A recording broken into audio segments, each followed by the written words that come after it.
puisqu'on n'a pas toutes et tous la chance d'avoir des rôles modèles autour de nous. Donc, nous, on est très heureux de vous en proposer un et de vous proposer le témoignage inspirant de Laure, qui est encadrante et développeuse freelance à Ada. Et si ça te va, Laure, on va pouvoir commencer. Est-ce que tu peux te présenter et nous raconter ton parcours? Oui, bonjour, merci Fazna, bonjour à tous. Donc, moi, je suis assez emblématique des encadrants, des apprenants. Donc, je suis encadrante chez ADA, mais je représente assez bien le profil des apprenants chez ADA parce que je suis issue d'une reconversion. Moi, j'ai pas commencé ma carrière professionnelle en étant développeuse et en passant par une école d'ingénieur. Je me suis reconvertie après avoir fait une carrière en tant que journaliste. Et avant, j'étais avocate, donc c'est même une triple reconversion. Ce qui est le cas de beaucoup de personnes qui viennent chez ADA. On a vraiment des profils très, très différents. Certaines personnes ont fait des études, d'autres n'ont pas fait du tout.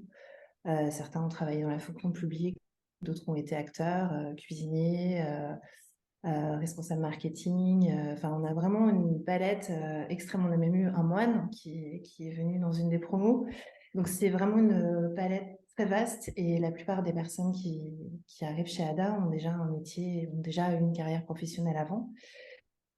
Voilà, donc sont confrontés au défi de repartir à zéro dans un domaine totalement inconnu. Voilà mon profil.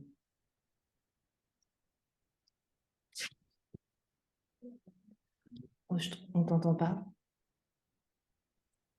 Excuse-moi. Est-ce que tu peux notamment nous raconter ton parcours et ce qui t'a poussé à passer de ta carrière de journaliste à ta carrière dans l'informatique, et voire même encore avant avec ta carrière d'avocate, parce qu'en fait, tu as eu plusieurs vies dans une vie. Oui. En fait, moi, j'ai fait une formation. Alors, à l'époque, moi, je me suis reconvertie en 2016. J'ai fait ce qu'on appelle un bootcamp, c'est-à-dire une formation assez courte, en 3 mois, alors que j'étais encore avocat, alors que j'étais encore journaliste, parce que, en fait, c'était vraiment une curiosité intellectuelle pour tout l'univers du numérique dont on pressentait que ça allait devenir vraiment ça allait envahir complètement nos vies d'une façon qu'on n'avait jamais connue jusqu'à présent. Enfin, ce qui nous arrive, c'est quand même assez énorme en fait. Plus rien de ce qui se passe dans nos vies est en dehors de ce champ numérique. Et c'était d'abord une curiosité intellectuelle et aussi sur des questions très concrètes dans notre vie de citoyen. Quel est-il devenir de notre vie privée? Enfin, voilà, des questions comme ça. Donc, j'ai commencé à m'intéresser à ces questions-là en tant que journaliste. Et puis, j'ai de plus en plus eu envie de voir ce qui se passait sous le capot, parce qu'à un moment, on est quand même très frustré voilà, de pas comprendre concrètement comment tout ça fonctionne. Et pendant des vacances, j'ai rencontré une jeune femme qui travaillait dans les assurances avant et qui avait fait la formation que j'ai faite qui s'appelle Le Wagon et qui avait monté une app qui permettait de mettre en relation des parents dans des écoles. Voilà. Et du coup, elle m'a raconté cette formation et c'était pour moi évident que c'est ce que j'avais envie de faire. Donc, dès que je suis rentrée, j'ai regardé, je me suis renseignée, je me suis inscrite, j'ai pris 3 mois off de mon métier. Mais ce qui s'est passé ensuite, c'est que comme j'avais déjà un travail, j'ai continué à le faire. Donc, j'ai continué à le faire pendant encore 1 an et demi avant de me décider, enfin de me rendre compte que voilà, qu'il fallait opérer un switch pour vraiment se consacrer à continuer cette formation et à faire un choix. Et justement, quel a été le déclic pour toi? Enfin, c'est vraiment lorsque tu as rencontré cette personne dans les assurances? C'est-à-dire que c'est vraiment quelque chose qui couvait. Ouais. Et comme souvent dans la vie, des fois, on tilte sur des rencontres parce que c'est vraiment ce qu'on a en tête au départ. Mais ce que je te dis du fait que ça a été un pointillé au départ, c'est aussi lié au fait que c'était un bootcamp de 3 mois. Bon, la formation était vraiment super.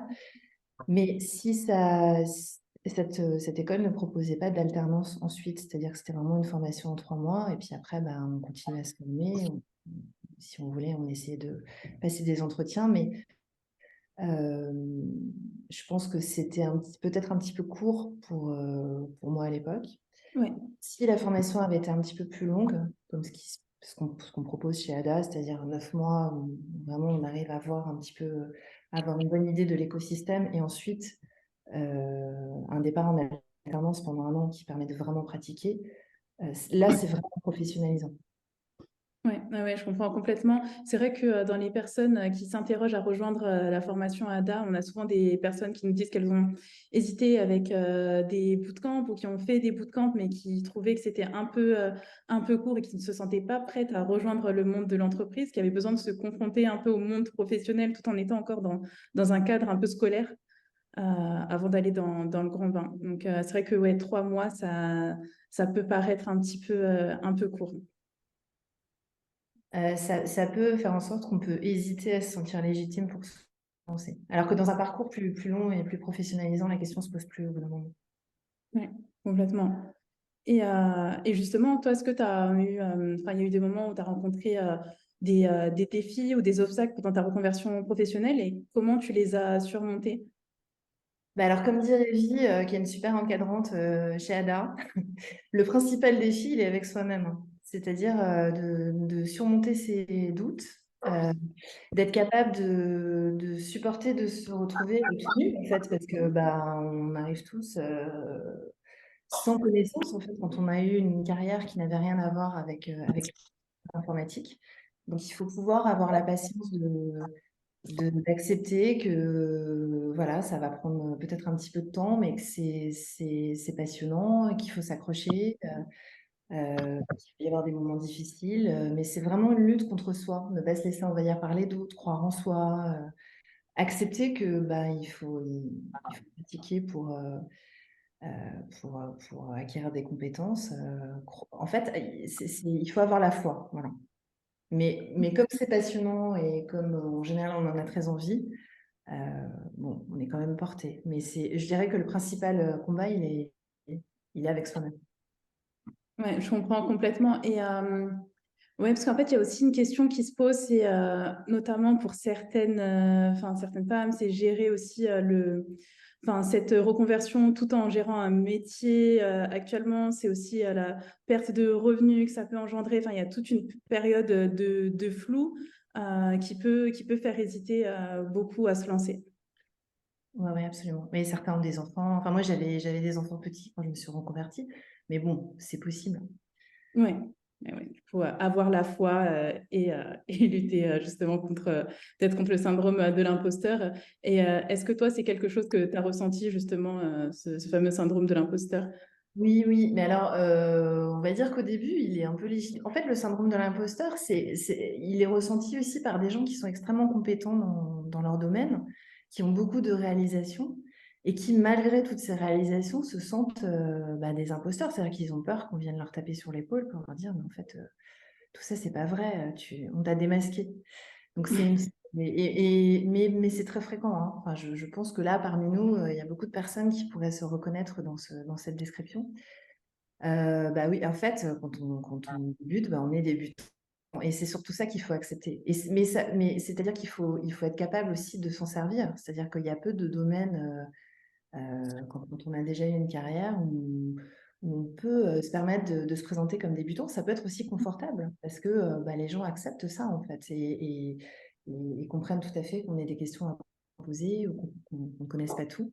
Donc, il faut, plutôt que d'une faiblesse, en faire une force. Oui, oui, oui, complètement. Assumer peut-être qu'on débute, qu'il y a Oui, potentiellement des poser choses des qu'on ne va pas questions, bah, savoir. c'est quelque chose qu'on encourage vraiment beaucoup chez ADA parce qu'on n'a pas appris comme ça. On a toujours peur qu'on nous tape sur les doigts quand on n'a pas la bonne réponse. Oui, Alors qu'en fait, c'est très puissant. Moi, les personnes que je connais autour de moi qui réussissent le mieux, c'est des gens qui posent beaucoup, beaucoup de questions.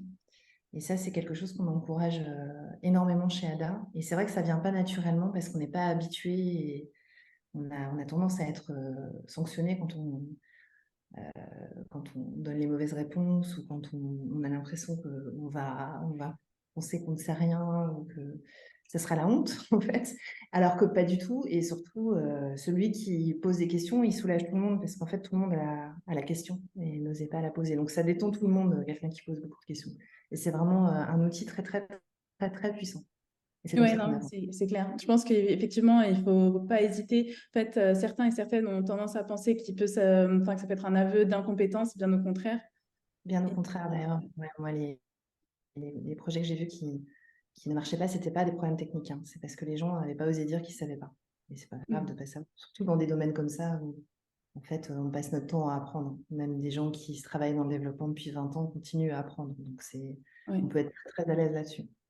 Oui, c'est d'autant plus vrai dans le domaine du développement où ça évolue constamment, où on apprend tout le temps et on doit se former en permanence. Donc, il y a, je pense, aucune honte à ne pas savoir Absolument pas. Et c'est d'ailleurs ce qui fait l'intérêt du métier. C'est ça qui est aussi stimulant. complètement. Ok, bah, c'est très clair. Et justement, est-ce que toi, en tant que femme dans un domaine qui est quand même à prédominance masculine, est-ce que tu as pu rencontrer des défis spécifiques à ton genre? Euh, Alors, plutôt que de te parler de moi, je vais te répondre de façon plus vaste, hein, parce que sinon, il y a toujours un élément de subjectivité. Et c'est justement à ça qu'on est renvoyé, les femmes. C'est Ouais. que on est toujours un peu suspecte d'exagérer ou d'être un peu parano.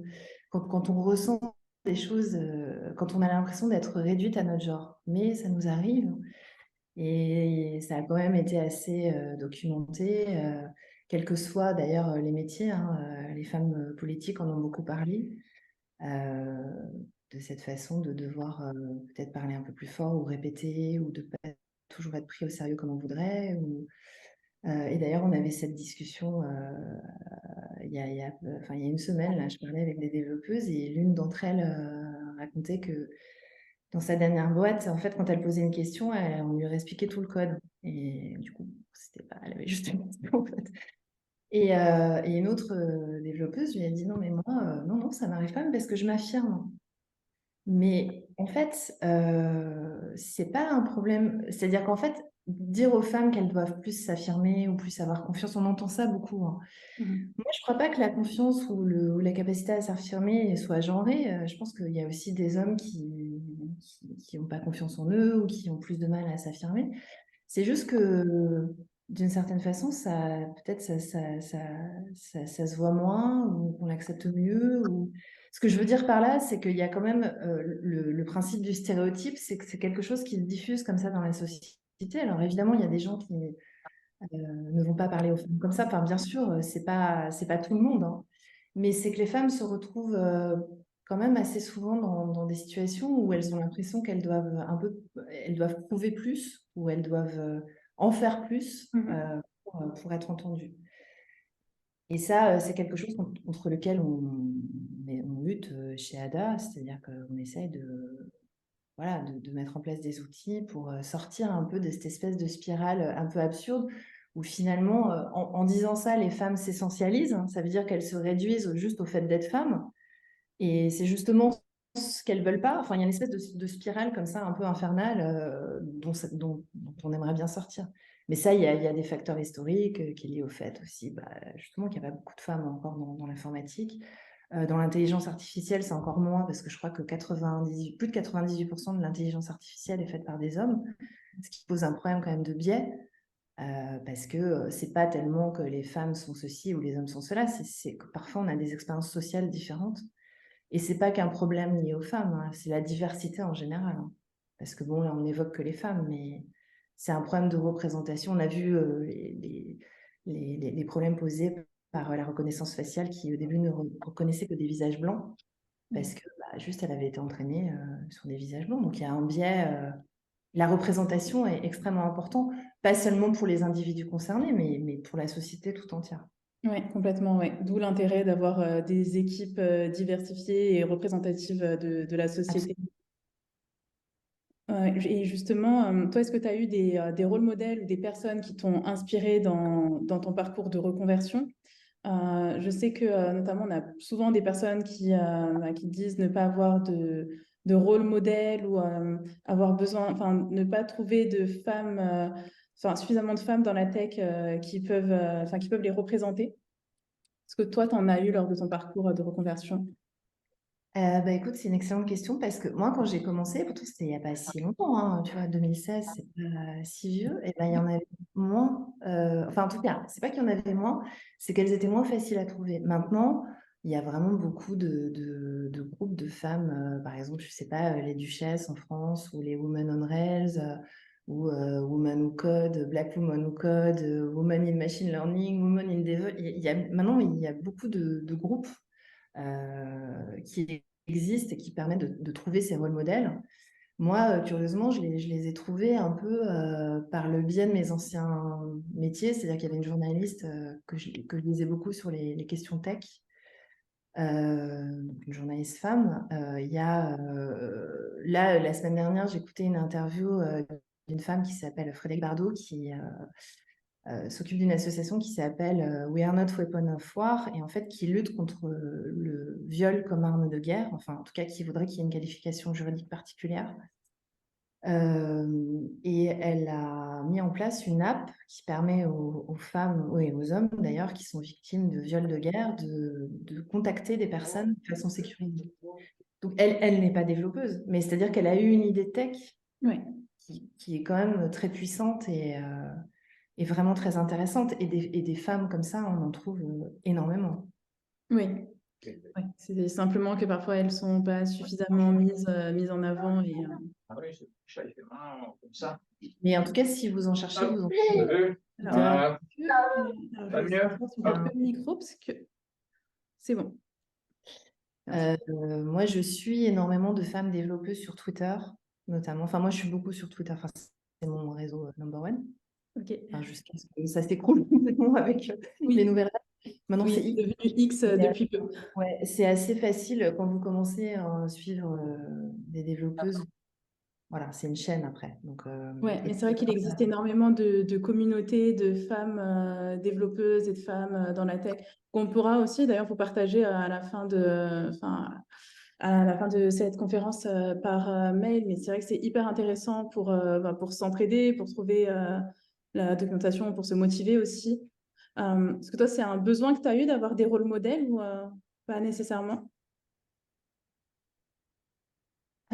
je sais pas si c'était un besoin, mais j'aurais bien aimé. Ouais, Et du coup, bah, tu vois, je le trouve chez Ada, par exemple, à la fois chez les apprenants. Enfin, des rôles modèles, c'est aussi de voir des gens qui sont déterminés, qui se battent, qui sont compétents. Il y a des encadrantes ici que je pourrais considérer comme des rôles modèles. Il y a, en fait, quand on ouvre les yeux, on en trouve. ouais, mais complètement. Et d'ailleurs, enfin, je pense qu'on a pas mal de. Enfin, c'est vrai qu'à Ada, on a pas mal de contenus qui sont, enfin, où on met en avant les femmes dans la tech et les femmes développeuses, parce que quand on cherche, on en trouve et il y en a énormément. Enfin, mais qui méritent d'être plus mises en avant. D'ailleurs, les noms de promos sont des noms de femmes inspirantes. Donc, en fait, chaque promo a... Oui, c'est vrai. À le nom d'une femme inspirante. Actuellement, les promos qu'on a, c'est oui, Dorothy Vaughan, Doris Stoffer, je crois. Ouais. Il y a eu Chimamanda Ngozi Adichie, il y a eu Ada Lovelace, la première. Oui. Et là, on va nommer donc la promo qui nous rejoint en octobre, très bientôt. Par vote, j'ai entendu. Oui, oui, on va voter donc le nom de la prochaine promo qui commencera par un E et qui sera le nom d'une femme féministe influente. Et pour aller donc sur un volet un peu plus tech, de ton côté, comment tu as réussi à acquérir les compétences nécessaires donc pour travailler dans le domaine de l'informatique en dehors de ton apprentissage au wagon? Est-ce que toi, de ton côté, tu avais d'autres ressources en parallèle pour accélérer ton apprentissage? Bah, en fait, la principale ressource, et ce qui est vraiment très efficace, c'est de pratiquer. En fait, c'est un savoir qui n'est pas. Alors, c'est curieux parce que c'est intellectuel, parce que c'est quand même. On réfléchit, hein, mais c'est quand même très manuel, hein. C'est-à-dire qu'en fait, c'est vraiment quelque chose, c'est un apprentissage qui passe par les mains sur le clavier, à écrire du code, à faire fonctionner des applications, à mettre en place des fonctionnalités. Et en fait, c'est vraiment comme ça. Et d'ailleurs, on voit chez Ada le déclic qui vient quand les apprenantes et les apprenants commencent à faire leur propre code. Et là, en fait, c'est la courbe d'apprentissage, elle commence à monter vraiment en flèche. Donc et c'est ça d'ailleurs qui est très Moi, je pense que c'est une des seules activités que je peux faire. Alors, je suis pas musicienne, hein, donc il y a des gens qui jouent du piano pendant des heures, mais je peux oublier de manger, moi, quand je peux. Ouais. Donc, on n'a pas l'impression d'apprendre, en fait. Oui, en C'est fait, très... le fait de coder, c'est tellement prenant que tu ne sens pas le temps passer. Ouais, c'est ça. Voilà. Puis on les voit, là, le soir, quand ils partent, ils sont encore dans leur code. Ah, il faut Oui, que ça oui, oui, c'est marche. vrai. C'est vrai que moi, ça m'impressionne. Il reste certains très tard pour continuer sur leur code. Et, Ouais, euh, pas et trop justement, tard. Ne vous ouais, inquiétez pas. excuse-moi, je t'ai pas entendu. Non, non. Et est-ce que toi, tu as eu enfin, est-ce que tu as vu des similitudes entre tes différents métiers et comment est-ce que tu dirais que ton métier d'avocate ou de journaliste a pu justement t'aider dans ta nouvelle carrière? Est-ce qu'il y avait des compétences qui étaient transférables? Et de manière plus large, quel que soit le métier de la personne, penses-tu que ça puisse servir dans le domaine du développement? Ouais, c'est une super question. Ouais, alors moi, je suis passée du code civil au code de la société, parce que journaliste, c'est ça, au code informatique. Mais en fait, le fil rouge, c'est la recherche. C'est-à-dire que c'est vraiment la recherche. Le métier de développeur, en fait, c'est vraiment un métier de chercheur. On est tout le temps en train de chercher des solutions, euh, ouais, de chercher, de dialoguer avec d'autres développeurs en fait, c'est vraiment une communauté qui... Enfin, je ne vois pas beaucoup de communautés équivalentes où les gens, en fait, partagent leur savoir sans cesse. Il y a toujours quelqu'un qui va répondre à vos questions ou qui aura eu le même problème ou qui se sera posé les mêmes questions. Et je connais pas beaucoup de professions, enfin, en tout cas, quand j'étais journaliste et avocate, j'avais pas cet accès comme ça à une communauté. Et c'est ce qui fait que le métier est formidable. Euh, c'est aussi une façon de comprendre le monde. C'est-à-dire qu'en fait, quand on est développeur, on va développer des apps pour des personnes qui ont d'autres métiers ou qui ont des besoins qu'on ne connaît pas. Donc, il va falloir se mettre à leur place, comprendre leurs besoins et leur proposer des solutions. Donc, ça veut dire on se fond dans un univers qu'on ne connaît pas. Ce qu'on fait quand on est journaliste, ce qu'on fait quand on est avocat aussi, parce que il faut comprendre quelle est la problématique du client. Mais je pense que pour n'importe quel, quand on en parlait avec Boris qui était cuisinier, en fait, la cuisine, c'est un algorithme, hein, donc, et c'est de la rigueur. Donc ça peut être mis en place. Évidemment, tous les métiers créatifs, un peu artistiques, c'est idéal parce que, alors juste pour resituer un peu, il y a un choix qui s'offre, enfin, qui est de moins en moins aussi binaire, mais entre donc, développeurs, c'est beaucoup de choses. Enfin, c'est beaucoup de métiers dans un métier. Il y a on va dire un grand clivage qui est entre ce qu'on appelle le back et le front. Donc le front, c'est ce que vous voyez quand vous êtes sur un site. C'est là où vous allez cliquer, c'est le texte que vous lisez. C'est toutes les interactions que vous allez pouvoir faire avec cette page web. Et puis le back, c'est toute la logique, c'est-à-dire tout le code qui va permettre d'afficher ce que vous voyez, qui va être en lien avec la base de données, etc. Et ça, le back, ça s'appelle un serveur. Et le front, c'est un client. Donc c'est vraiment la métaphore quand vous êtes au café, le serveur, il vous apporte des plats, vous les mangez et après vous lui rendez. Donc c'est comme ça un dialogue perpétuel. Et certains ont plus d'appétence pour les aspects visuels, hein. D'autres ont plus d'appétence pour l'aspect back, c'est-à-dire l'algorithmie, vraiment le code en dur, même si la frontière est de moins en moins nette parce qu'on fait toujours un petit peu des deux. Et j'ai complètement oublié la question que tu m'avais posée, donc je suis partie très très loin. La, la question, c'était sur les métiers, voilà. C'est ça, Euh, c'était sur les métiers, sur les compétences transférables d'un métier à un autre, de ton ancien métier à ta nouvelle carrière. Ouais, je pense qu'il y a toujours. Par exemple, là, cette semaine, il y a une apprenante qui, en fait, faisait beaucoup de travailler sur Excel. En fait, elle a 10 ans d'expérience en SQL, qui est le langage de requête des bases de données.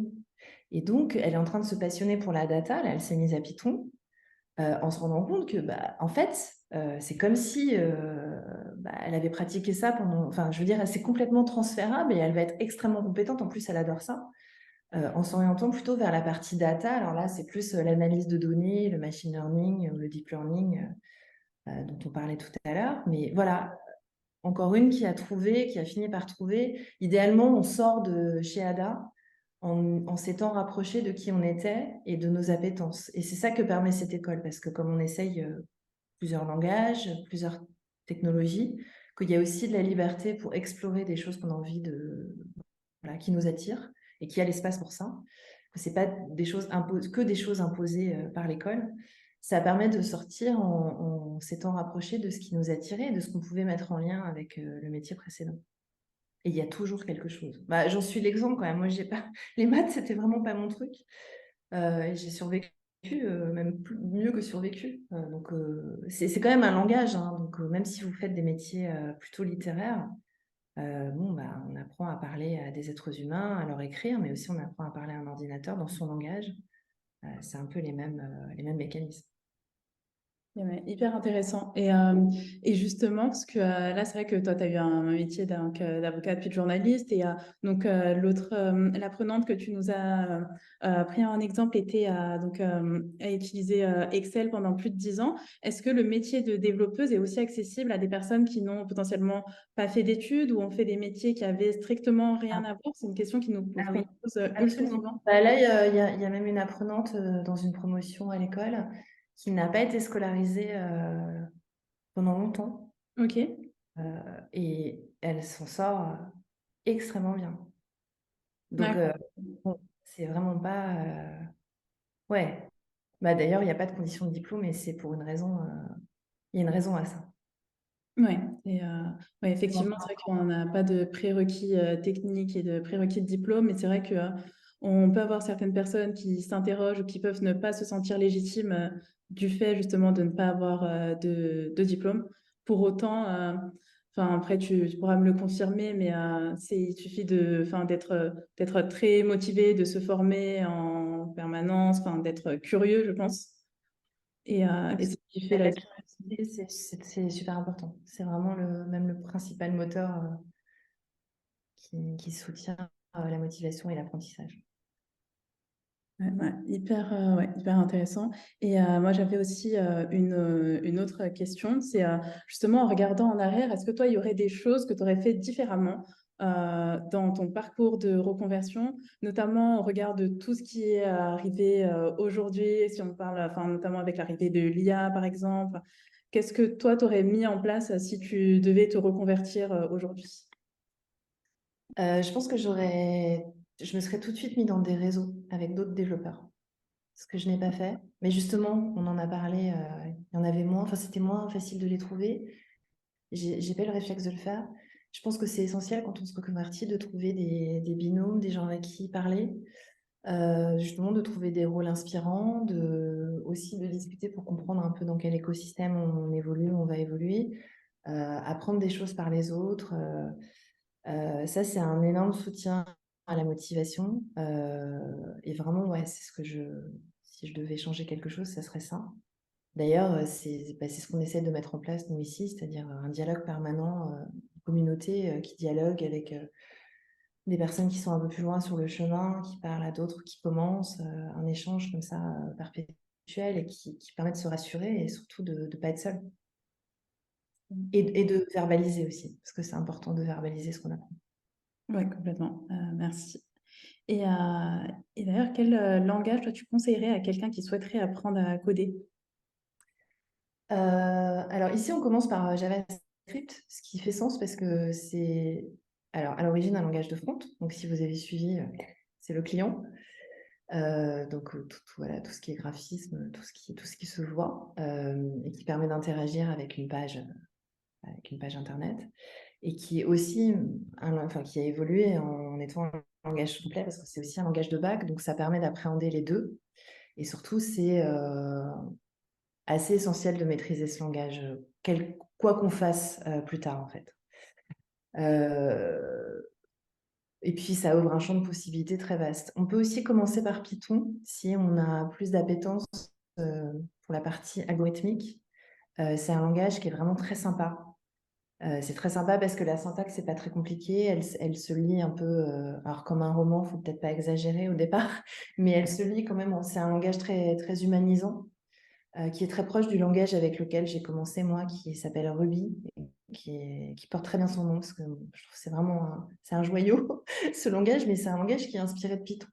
Et puis avec Python, on peut faire quantité de choses. On peut faire de front, mais on peut faire du back, du machine learning. de la data, on peut faire plein d'applications. Donc ouais, je dirais que c'est 2 langages par lesquels c'est intéressant de commencer. Ok. Merci pour ces recos et je pense que ouais, effectivement, ça sera utile à beaucoup. Enfin, c'est une question qu'on nous pose très souvent pour des débutants. Tu as des plateformes justement qui permettraient d'apprendre ces langages dans un premier temps pour s'initier ou parce que nous, je sais qu'à ADA, on organise des ateliers de code pour permettre à celles et ceux qui souhaitent s'initier donc à ces langages. Typiquement, on a des ateliers en JavaScript, en Ruby et en Python. Mais est-ce que toi, tu recommandes certaines plateformes pour se former dans un premier temps? Alors Python, il y a plein de ressources. Là, j'ai pas en tête. Il y a un site qui est très connu, mais ça, vous trouverez. Maintenant, c'est extrêmement facile de trouver des ressources, en fait, vraiment. JavaScript, il y a un site, moi, que je trouve extrêmement bien fait parce que, en fait, il nous parle un peu comme s'il parlait à sa meilleure copine. Enfin, il y a un côté très accessible et en même temps extrêmement précis parce que c'est fait par les gens de JavaScript et qui est mis à jour quasiment tous les jours, je crois. Et en plus, qui est disponible en plein de langues, notamment en français. Il faut cliquer en haut à gauche. Et enfin, il est traduit au moins à 98% en français. Euh, Même si beaucoup du métier de dev se fait en anglais quand même, parce que c'est un peu le langage universel pour coder, c'est pas mal des fois de voir des choses expliquées dans son langage natif. Et c'est extrêmement progressif, il y a toutes les notions importantes en JavaScript, donc c'est très vaste, il ne faut pas paniquer, mais ça permet de rentrer tout doucement et surtout, en fait, ça explique les notions et ensuite il y a des exercices pratiques et encore une fois, c'est vraiment la pratique qui est importante. Sinon, regarder des tutos, des vidéos sur YouTube, c'est pas mal aussi. De regarder des gens coder, bon, faut pas faire que ça, hein, parce que c'est vraiment comme le vélo. Si on regarde des gens faire du vélo ou si on regarde son vélo, bah, on va pas réussir à faire du vélo. Il faut monter sur le vélo et puis apprendre à l'équilibre. Et puis une fois qu'on a l'équilibre, bah, c'est pour toute la vie. Bah, le code, c'est un peu pareil. Mais il faut vraiment y aller, en fait. Il faut réfléchir par soi-même et se confronter. Merci. D'ailleurs, il y a Aurélien qui nous recommande France, alors IOI ou IOI, je ne sais pas comment le prononcer, pour apprendre et pratiquer Python. Ok, Et- merci, super. Merci. Et, ouais, et on le note. Et on a également eu une autre question. Ouais, on a une autre question de Tiana, donc qui nous demandait s'il y a une. Alors, elle fait plutôt référence donc à la question précédente, notamment sur les prérequis. Alors, donc vous dites que s'il n'y a pas de prérequis, c'est pour une raison. Et quelle est-elle justement?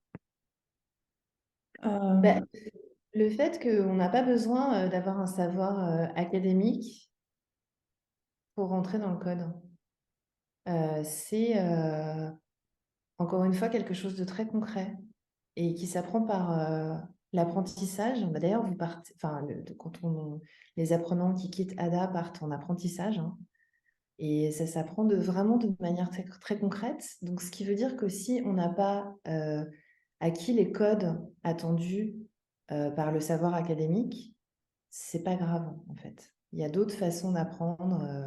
C'est pas, nous, ici, on fait pas des cours descendants. C'est une méthode active, hein. C'est vraiment learning by doing. Donc, c'est vraiment en faisant qu'on apprend, à la manière de l'apprentissage. Donc, ce qu'on constate, c'est que voilà, des gens qui, même qui n'ont pas eu le bac, en fait, s'en sortent très bien. Complètement. Ouais, ouais. Et les exemples ne manquent pas. D'ailleurs, enfin, c'est aussi le principe d'une autre école qui s'appelle l'école 42. C'est vraiment, au départ, cette école avait été fondée pour des gens qui n'avaient pas de bac. Et alors là, c'est un peu plus violent. Enfin, il n'y a pas, enfin, il y a la bienveillance est une valeur chez Ada, je pense qu'on va peut-être en parler, qui est importante. Euh, 42 fonctionne sur c'est beaucoup plus darwinien, on va dire, la sélection. Bah, il y a une piscine d'un mois où il faut juste survivre, en fait, c'est un peu, bon, une approche un peu abrupte, on va dire. Je pense qu'il y a d'autres façons de rentrer qui sont peut-être un peu plus soutenantes sur la motivation. Mais en tout cas, au départ, c'était ça, hein, la grande école du numérique. Et ouais, ouais, super intéressant. Et justement, comment toi, tu t'assures de créer enfin toi et les autres encadrants aussi, mais de créer un environnement d'apprentissage inclusif et bienveillant, notamment au sein d'AdaTech School? Alors déjà, on essaie de...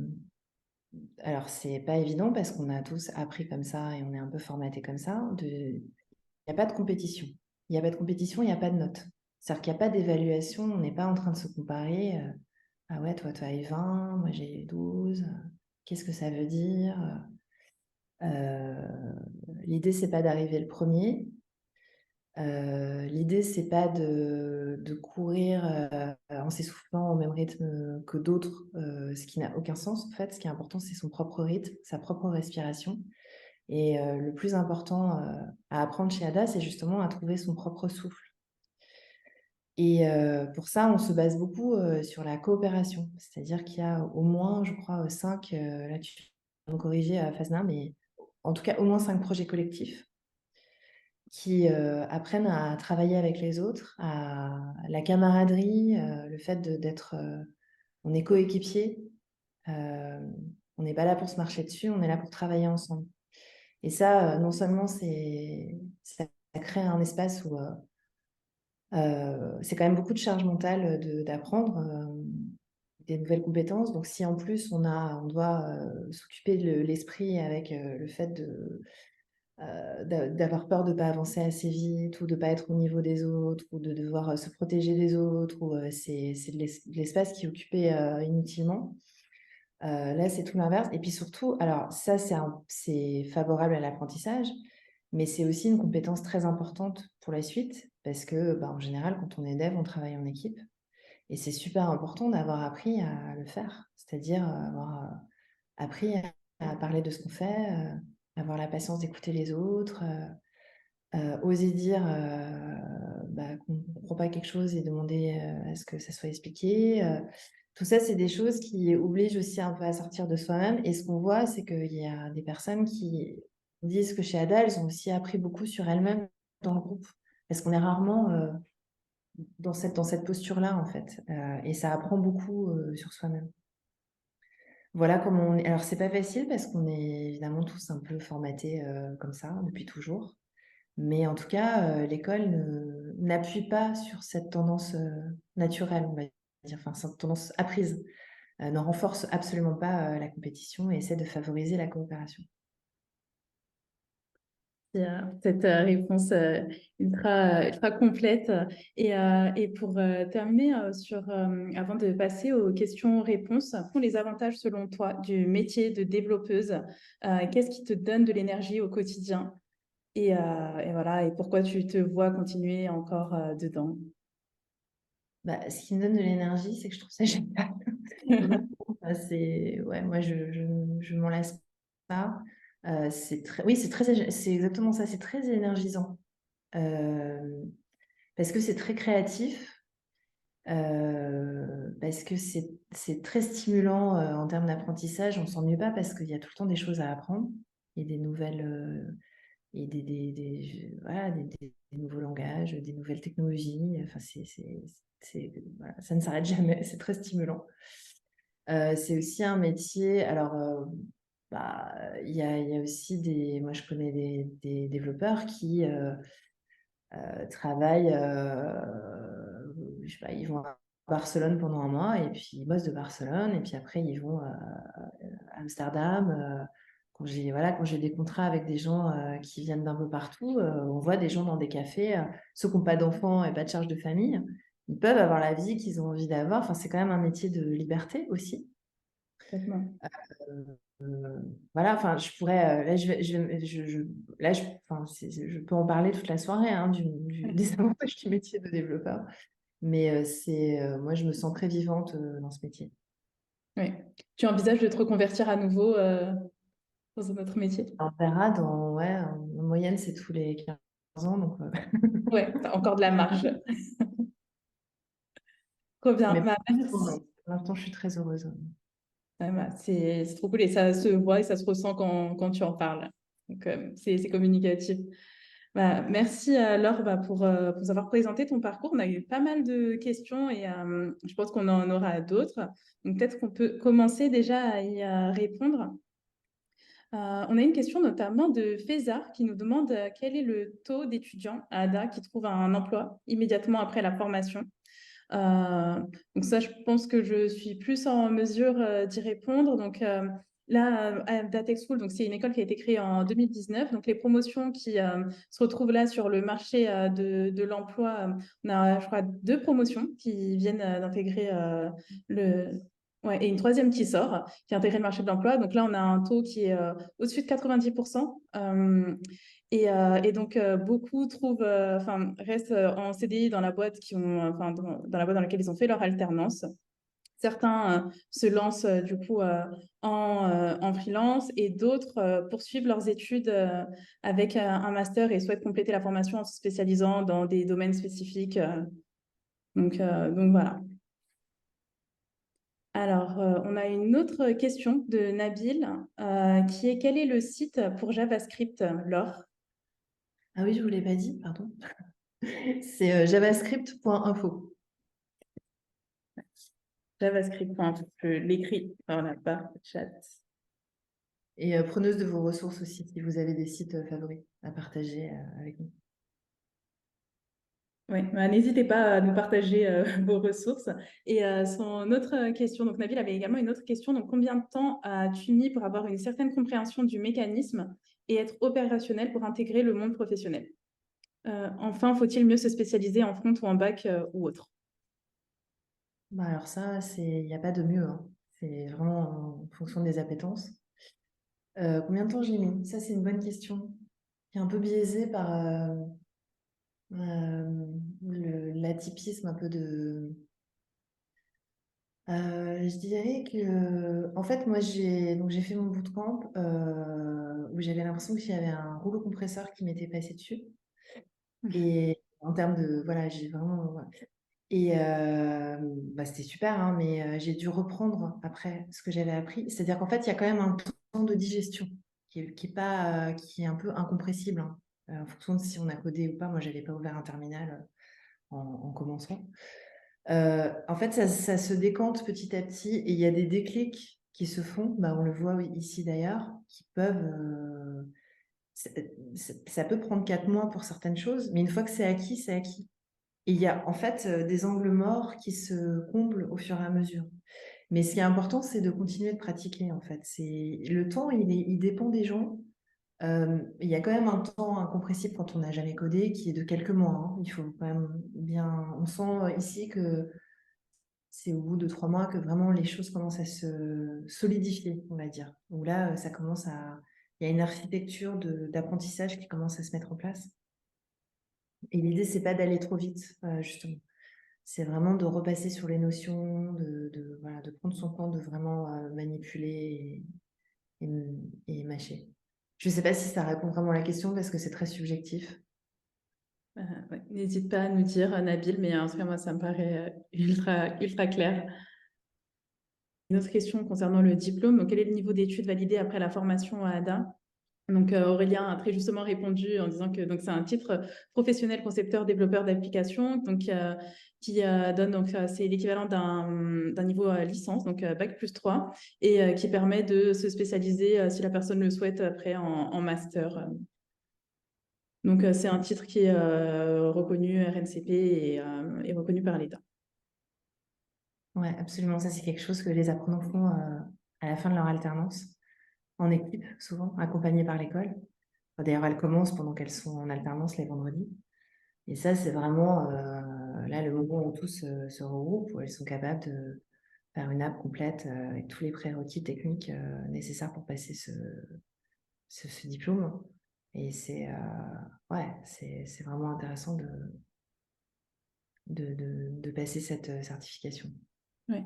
Oui, parce qu'elle n'est pas obligatoire, mais enfin, c'est conseillé.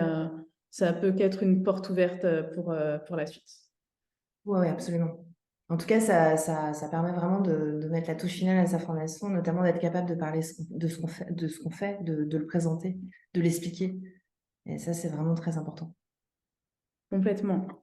On a une autre question d'Alexandre qui demande: quel conseil donnerais-tu pour concilier la formation et la vie familiale? Ah, ça, c'est marrant parce qu'on a fait ce matin un atelier Être parent chez Ada. On a un canal d'ailleurs d'Aaron Daron. J'ai pas de conseils, hein. C'est juste que c'est faisable. Moi, je l'ai fait, certains. D'ailleurs, ça allait plutôt hein, ce matin. C'est juste que, bah oui, en fait, c'est bah, la double journée.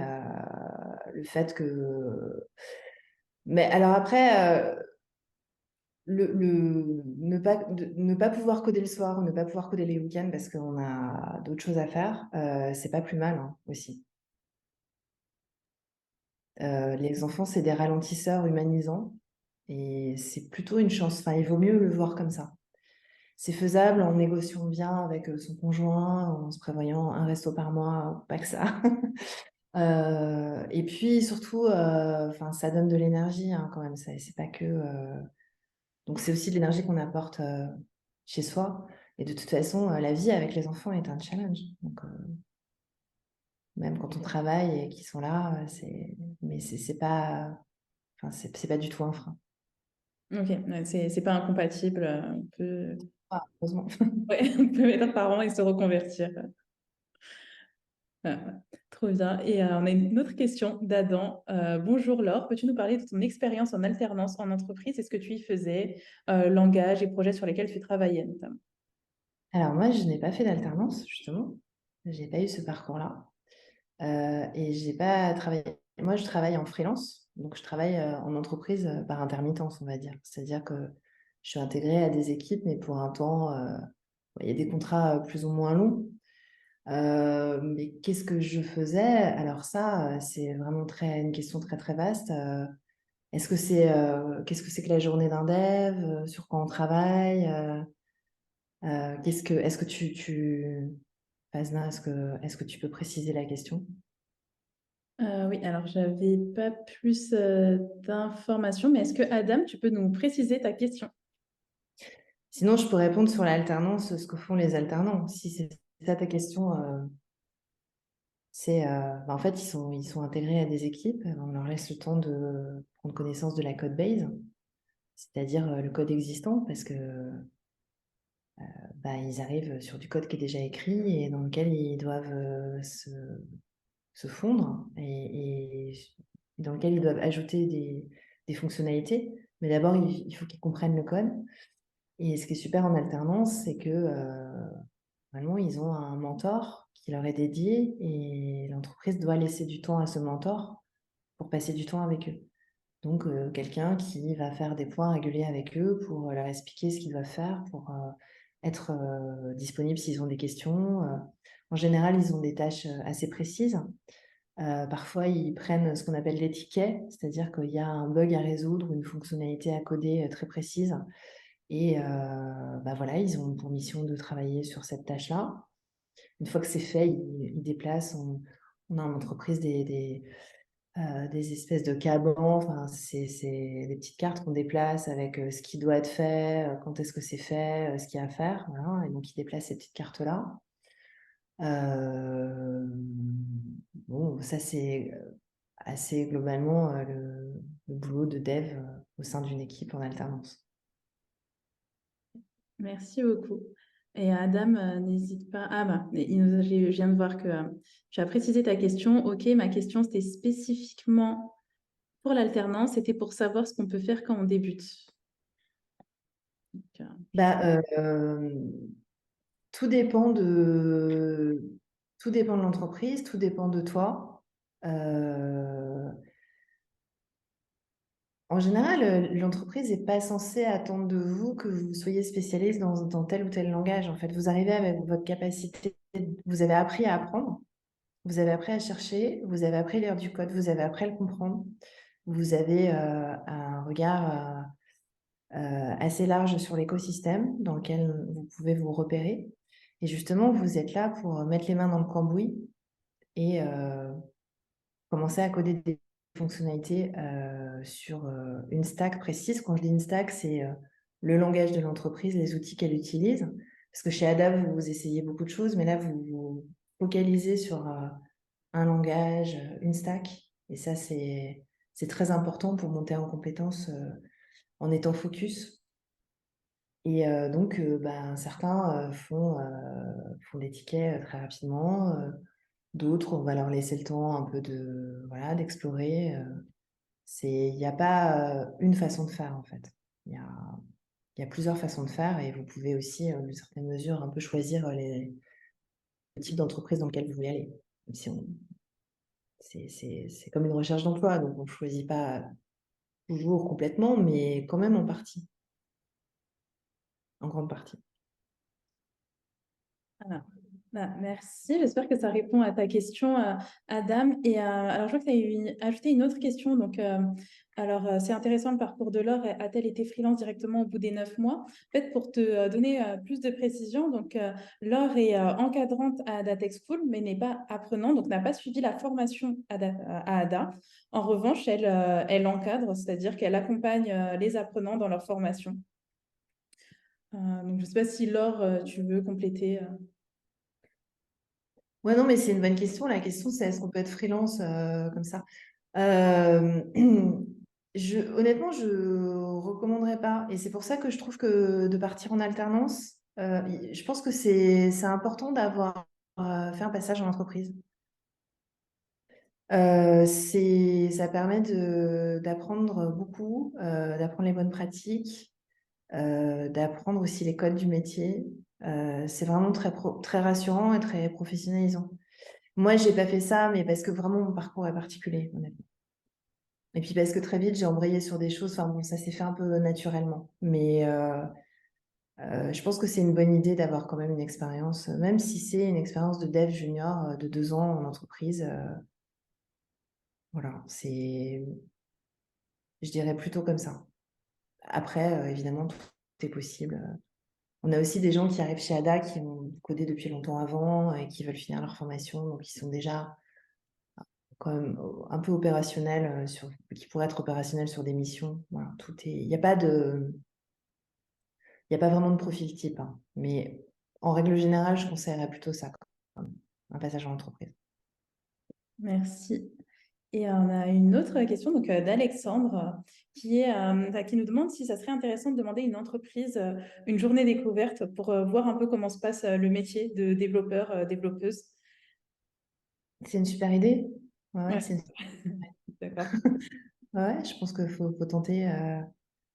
Je crois même que c'est quelque chose j'ai entendu parler de ça. Quelqu'un m'en a parlé à Pôle emploi. Que Pôle emploi proposait comme ça des Ouais, des journées d'immersion en entreprise. journées d'immersion d'entreprise. Ouais.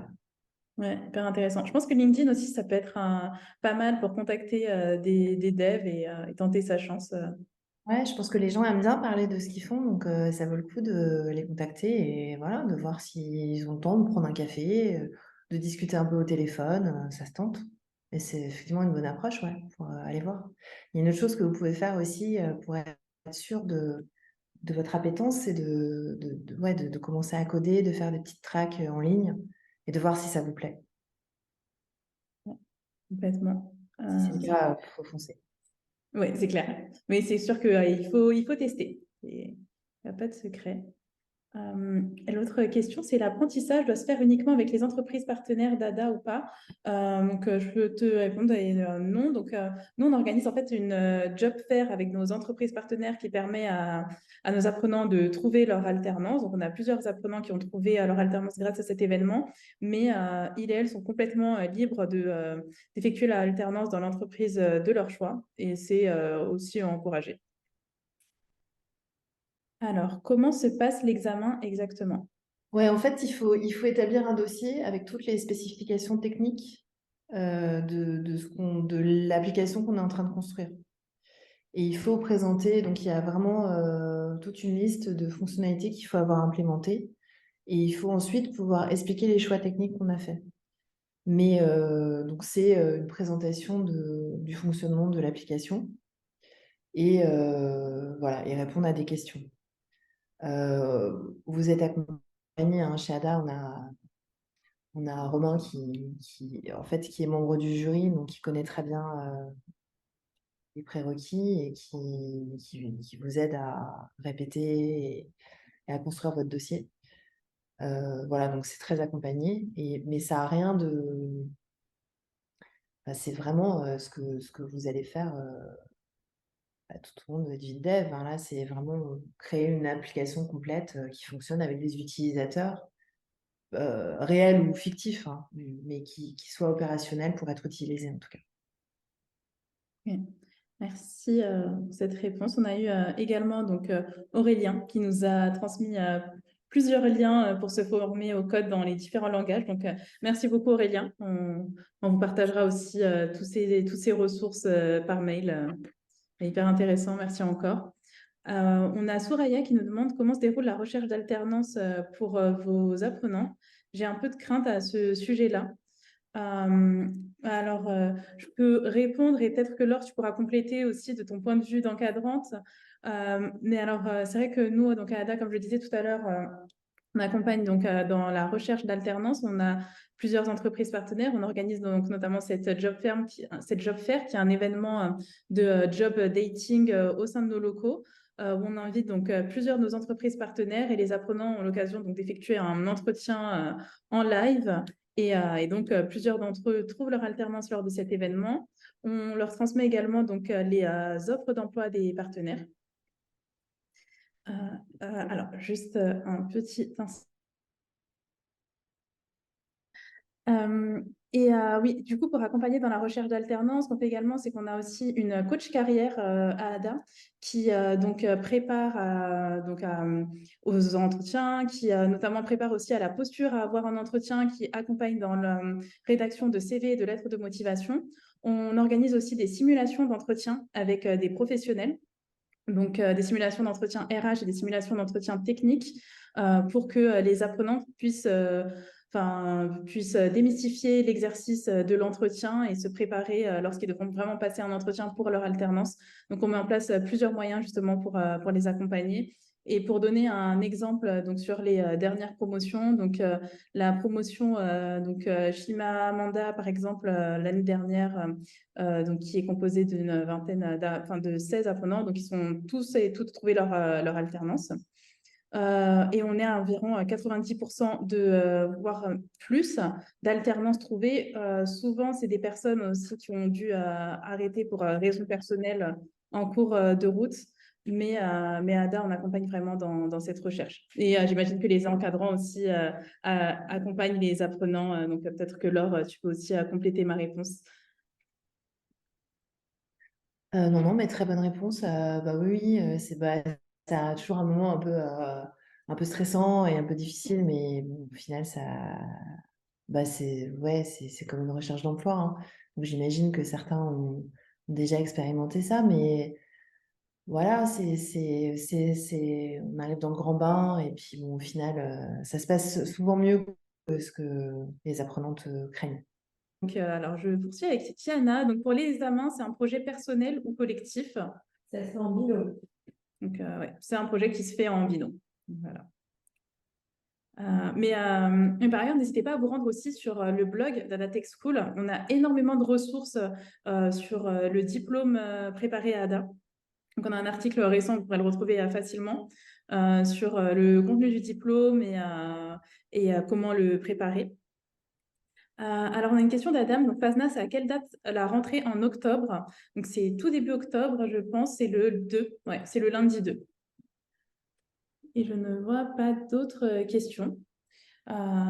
Qu'il en soit, si vous n'avez pas d'autres questions, moi je vous remercie en tout cas pour toutes ces questions. C'était hyper intéressant et ça a permis de compléter les questions, la présentation de Laure, des questions ultra pertinentes et qui ont permis justement de creuser encore davantage sur son parcours, de mieux savoir aussi les tenants et les aboutissants du métier de dev et de savoir en quoi aussi consiste la formation à ADA.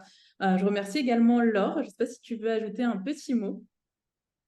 Non, merci à tous pour vos questions. Voilà, venez. Et effectivement, donc quelqu'un nous a dit lève-toi et code. Et c'est exactement ça. C'est complètement l'état d'esprit. Je pense que ouais, pour se former, il n'y a rien de mieux que la pratique. Et c'est clairement ce qu'on encourage à Ada. Donc, merci encore à vous tous. On a un autre événement la semaine prochaine qui est sur l'intelligence artificielle. Donc, le thème, c'est l'intelligence artificielle peut-elle être féministe? Donc, n'hésitez pas à nous rejoindre si c'est un sujet qui vous intéresse. Ça sera animé par Vi, qui est également encadrante à Tech School. et je pense que ça va être hyper intéressant. N'hésitez pas. En attendant, je vous souhaite une excellente soirée et vous pouvez retrouver le lien dans le chat pour échanger avec Ralida si vous voulez poser des questions relatives à vos situations particulières. Donc, elle se fera un plaisir d'y répondre. Merci encore et bonne soirée à tous. À bientôt. Bonne Merci soirée. beaucoup, bonne soirée.